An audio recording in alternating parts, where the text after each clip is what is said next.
Time now for Media Watch here on France 24. I'm joined by Olivia Salazar-Winspear. Good evening to you, Olivia.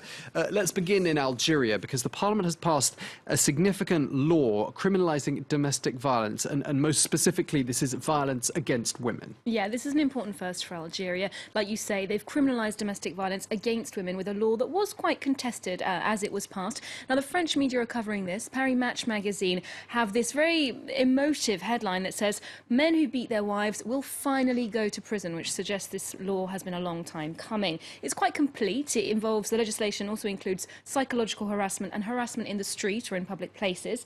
And a person found guilty of beating their partner risks up to 20 years in prison. And if that victim of abuse dies, that is life imprisonment.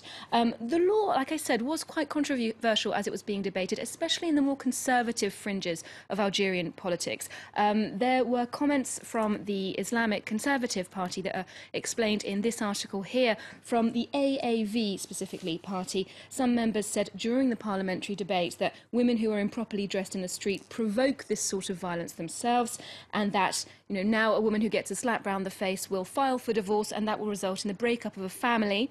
The Minister of Justice has defended this law, saying that Algeria acts with total sovereignty in these decisions and they're not influenced by Western or foreign ideas and concepts.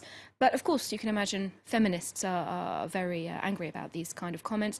And they're also angry about a clause in the law that says that if a woman pardons her husband, because it is quite gender specific, women being mainly the victims and men being mainly the perpetrators in the eyes of the Algerian law, there's a clause saying that if the woman can pardon her husband and charges can be dropped. Now, this article in Madame Figaro magazine goes into detail about the fact that such a clause means the law doesn't have very much substance. So it's a complex issue. It's a step in the right direction, and summed up, I think, by the Algerian daily paper El Watan with this cartoon which says, you know, this kind of abuse is, as always, a female cross to bear. Okay. So clearly a development there, a positive and significant development there for women in Algeria.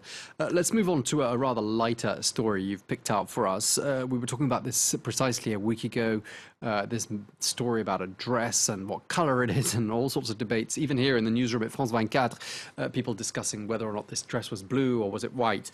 But it's come back now. It seems to be back in the Twitter sphere. Yeah, well, like you say, it dominated the internet, certainly, last week. A viral sensation, you might call it. Finally now, that dress is being used for a good cause. The Salvation Army, of all people, is harnessing the popularity of this photo, the blue-black or white-gold dress, with an online campaign where they show the victim of abuse and a victim of abuse, a model posing as a victim of abuse. They're wearing a white and gold version of the dress, asking people, why is it so hard to see black and blue? And of course what they're saying is, you know, calling on people to question their attitude towards domestic abuse and violence, saying that we need to open our eyes and see clearly, not be blind to these kind of things. The campaign's gone down very well on the Twitter sphere, as you might say, on social media. Brilliant use of a viral icon there by other marketing groups, powerful awareness campaign, and, you know, great use of social media at its best. So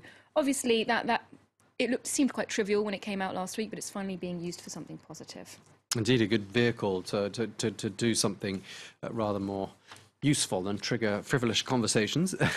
Let's move on to the final story picked out for us. It comes from Norway. The Nobel Committee has demoted its chairman this week. Tell us why.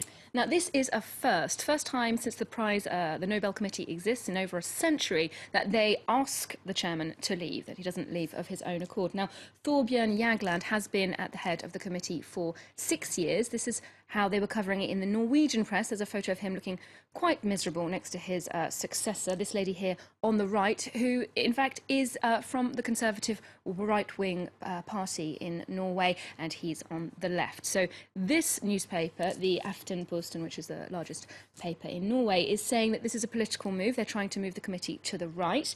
Now, the man himself is seen as slightly controversial. He's the man who gave the Nobel Peace Prize to Barack Obama in 2009, when the US was engaged in 2 conflicts at the time, and to the European Union in 2012, when the whole bloc was in recession.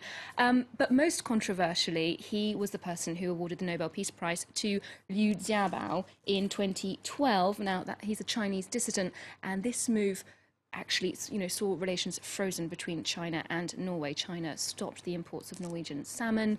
Norwegians travelling through China now have visa problems. So there is some speculation in the Norwegian press, especially, that this could be an olive branch to China. Removing the man who upset them could be a step towards perhaps establishing ties.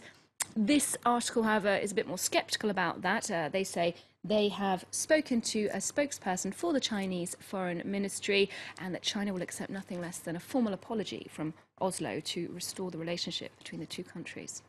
Goodness me, that's the power of the Nobel Committee for you. Thank you very much indeed. Olivia Salazar-Winspear, that was Media Watch.